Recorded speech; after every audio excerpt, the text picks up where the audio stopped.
Hello mga Cubs, another video na naman tayo. So travel tayo nito to San Juan, Batangas. So ito ay after mga guys matapos yung COVID. So matagal-tagal na to na video at ngayon ko lang na-upload at na-edit. Pasensya na ha. So ito po ay sa La Luz Beach Resort. So sa San Juan, Batangas. Nagpunta kami dyan kasi birthday ng anak ko. So ayun guys, yung travel natin puntang La Luz Beach Resort. So ito yung kanilang parking area. Malawak yan guys, yung parking area ng La Luz. And then ayan, kita nyo. So kung marami kayong bag, pwede nyong ibaba muna dyan, no? So dyan sa may building na yan, so reception hall. So pwede nyong ibaba muna, tapos mag-park kayo. So may tutulong naman dyan. May si Kuya Guard na pwedeng tumulong sa pagbaba ng mga gamit nyo. And then yung inyong booking, andyan kayo sa reception hall na yan. So may mag-assist sa inyo dyan. And then yun nga lang guys, ito yung kagandahan nito, no? Maganda yung area talaga dito sa La Luz. Kaya lang ito, kung may mga kasama kayo at marami kayong bag, may kasama kayong mga matatanda, may stairs siya na babaan guys. So mga 57 steps yan siya pababa. So kung masakit-sakit na yung mga tuhod nyo at may mga kasama kayong mga matatanda, medyo mahirap guys yung pagbaba dito kasi steep nga yung ano, no, and then baka masakit na yung tuhod ng mga senior citizen kung dito kayo dumaan. Pero may ibang daanan sila, pwede nyong i-request dun sa kabilang side. So makipag-usap kayo, lalo na kung may mga senior citizen kayo na kasama, pwede nyo kausapin na i-guide kayo dun sa area na hindi na bababa yung mga kasama nyong lola o lolo. So pwede kayong mag-request dyan. So tawagan nyo lang yung kanilang numbers, and then siguro pwede kayong makipag-usap sa kanila kasi meron palang ibang daan guys na pwedeng papasok. Kaya lang one way lang din, no? Mahirap din. So ayan guys, yung kanilang second na floor sa kanilang restaurant. So maganda yung restaurant na yan. Pero doon lang kami sa baba kasi ito, nung time na yan na nag-visit kami, hindi pa siya binuksan dyan sa may taas na area. Hindi pinapakainan kasi nag-aayos pa sila sa time niyan. So mabuti at pinakita lang nila yung area. So ito na guys, bumaba na tayo. So malapit na tayo sa may beach area. Ganda talaga dito, ang makita nyo talagang tabi ng bundok, no? And then ayan, no, yung kahoy na yan parang nakabaon sa bato yung kanyang mga roots. So ito na yung beach mga kalbs. So may mga magaganda silang hut na yan na kubo na may dalawang parang foam na pwede nyong mahigaan. So pauna-una lang yan. So kung sino yung makauna, sila yung kahiga dyan. Pero marami naman yan hanggang sa dulo, banda. White yung kanilang mga nilalagay na bubong, tsaka yung kanilang parang net, white din, no, na cloth, yung So ayan yung restaurant. So dito bumaba tayo. So may mga kayak din sila na pwede nyo ma-rent. Yan yung sa lifeguard na So dito guys, makita nyo yung bar, katabi lang siya ng pool. So ayan siya, bar yan siya na pwede kayong bumili dyan ng inumin, Tapos mag-relax.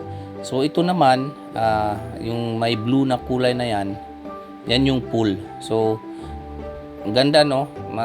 Pag naligo kayo dyan, kita nyo yung dagat kaagad. Ang ganda ng view dyan, no? Pag maligo kayo.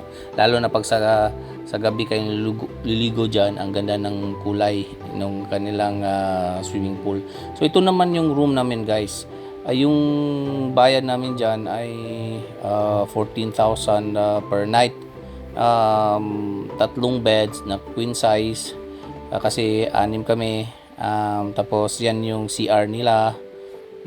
Okay naman, and then yun yung sink na may blower, and then ito yung sa shower area. So okay naman, guys, yung kanilang lugar malinis naman, wala namang problema, tsaka yung mga staff nila approachable din.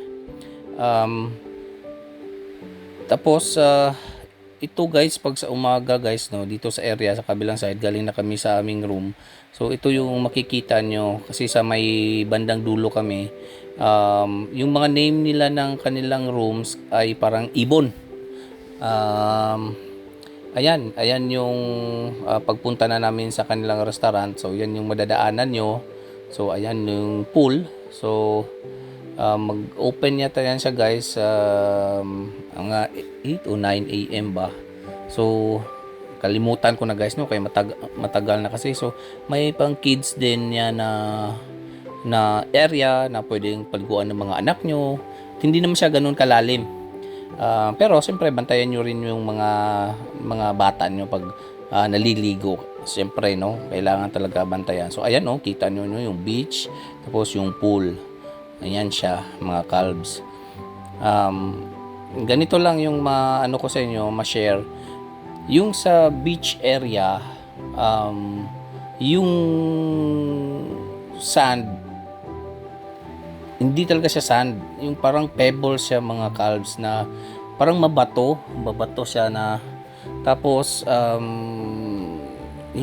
yung kanilang beach, no, parang palalim siya. So mahirap sa mga bata yon na hindi marunong lumangoy. Bantayan nyo talaga kasi parang biglang lalim siya, mga calves, yung dagat. Pero masarap naman pag maligo kayo, no? Bantay lang. Yun nga lang, kung inaakala nyo na fine yung sand dito, hindi, mabato, guys, yung ano diyan, pebbles siya na parang hindi ko lang maano, guys, no. Akala ko nga dati na talagang fine yung sand, katulad sa area dun sa may Kabayan na resort na fine. Pero pagdating dito, guys, hindi, mabato siya, guys, yung kanilang beach, no. Kailangan kayo magsuot ng slippers o ano, kasi kung minsan masakit-sakit kung hindi kayo sanay maglakad sa mabato, masakit sa talampakan. Tapos ayun naman, guys, sa kabilang side, yun yung mga formation ng rocks na makikita nyo. Ang ganda dyan. Pwede kayong mag picture taking, mamasyal sa hapon. Ang ganda. Tapos ayan, umakyat ako, guys, para makita natin kung gaano kaganda yung beach dito sa may La Luz na area. Ayan siya, mga calves, nandyan sila sa baba, yung wife ko, anak, sila ate, and then si Lola, andyan sila sa baba. And then yan, no, iikot ko kayo. So akyat tayo sa bato na yan. Mag-ingat lang kung pupunta kayo dyan. Kung aakyat nyo, yung mga anak nyo, bantayan nyo na mabuti kasi ang taas yan na bato, no. Tapos ma-sharp pa. Tapos katakot pag naglalaro-laro kayo dyan o kaya lasing, wag kayong umakyat dyan kasi baka mahulog kayo. Sigurado bagok yung ulo nyo, mga bato pa naman. So ayan yung area na yan, guys. Ang ganda dyan, guys. Kita nyo, yan siya, paikot. Grabe, ang ganda dyan. Pag nasa tuktok kayo ng bato na yan, kuha kayo ng mga pictures. So ayan siya, guys. Tapos ganito naman siya sa gabi. Ito yung itsura niya. So pwede kayong mag-standby dyan sa may mga kubo. Gusto nyo, pwede kayong magpa-serve ng pagkain. Ganito lang yun sa sa La Luz. talagang hindi ka pwede magluto dyan sa kwarto na yan, no? Sa mga kwarto, walang pwedeng luto-luto. Doon lang kayo kakain sa restaurant nila. So, yun yung experience namin dyan. So, wala talaga. So, ayan yung kanilang pool sa gabi. Oh, tingnan mo, ang ganda. So, nung time na yan, nag-ayos yan sila sa pool. Nag-renovate, no? Siguro ngayon, maganda na yun ngayon na time. Kasi, yung pagpunta namin dyan, nag-start sila na renovation. So, may mga construction.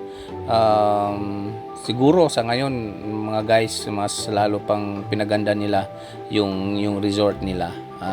Ayan, ang ganda niyan, no? Pag sa umaga, kita nyo yung ligo kayo sa pool na medyo warm, and then yung beach nila, makita nyo rin. Mas dami ding napunta dyan na mga tourist din natin, mga kagababayan, magpa-picture dun sa may rock formation. Kikita nyo rin sila naglalakad-lakad. And then maganda din dyan sa umaga pag mag kayo ng sunrise, kita nyo yung araw. So, ganda din nito pag gabi, oh, tingnan nyo. So, may mga ilaw sila, maganda. So, pwede kayo pupunta sa bar, mag shot dyan, and then mag-relax. Mas maganda, guys, pag magtagal-tagal kayo konti, siguro 4 days, no, 3 nights para makapag-relax kayo, no. Kaya lang kung sobrang tingnan nyo lang yung rates din. So, yung sa amin kasi 6 kami, and then food niya, consumables yun. Kaya binayaran namin para 14,000 per night. So, pinag-ipunan namin yun ng matagal. Mga guys, ilang taon din tayo, 'di ba, pandemic. So nakapag-ipon, and then talagang ata tayo na makapasyal sa beach. So yun lang yung ano ko, guys, dito sa inyo, na yung sand, hindi siya sand, no, na ma-fine, kundi mabato-bato dyan sa May Laluz. Mas fine pa yung dun sa Kabayan na beach resort kung gusto nyo. Pero kung pagandahan sa pool, tsaka ano, of course, hindi sila magkapareho yung level. Mas nagustuhan ko yung sa may area nila, sa poolside, na tanaw mo yung beach. So ito naman yung restaurant nyo, nakakainan. So mayroon sila mga desserts, mayroon marami kang pagpipilian na pagkain. So mayroon kaming pagkain na masarap, yung ulam, mayroon ding hindi masyado na nataypan. So sabihin ko lang naman yung totoo, no. And then after nyan, pwede rin kayo mag-rent ng boat na pwedeng yung puntahan yung may maraming isda. So pwede kayo magdala ng mga tinapay, dagdag tinapay para pagpakain kayo ng isda. So ayan yun, kami, boboating. So 3,000 ba yung bayad namin dito, sa mga 2 oras yata yun, mga guys, yung yung aming binayad for 3,000. So ayan siya, pagbabalik na namin, hindi ko na nakunan, guys, yung mga isda, no. So pagbalik, yan yung makita nyo, yung beachfront pagbalik nyo. So ay guys, pasensya na, sobrang dami nating mga sinasabi. So ayan, yung pool.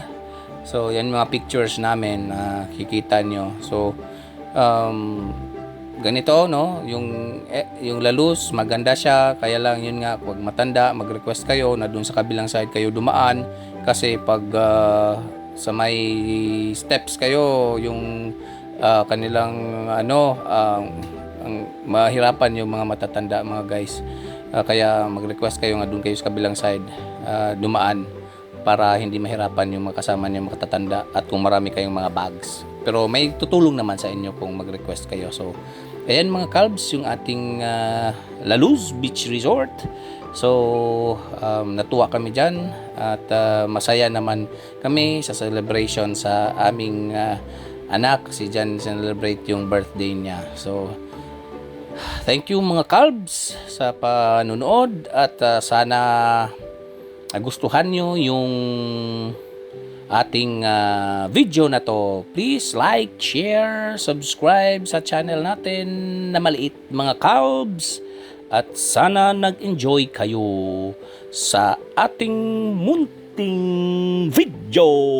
So, ayan yung pagkain namin. Bye-bye! God bless sa lahat!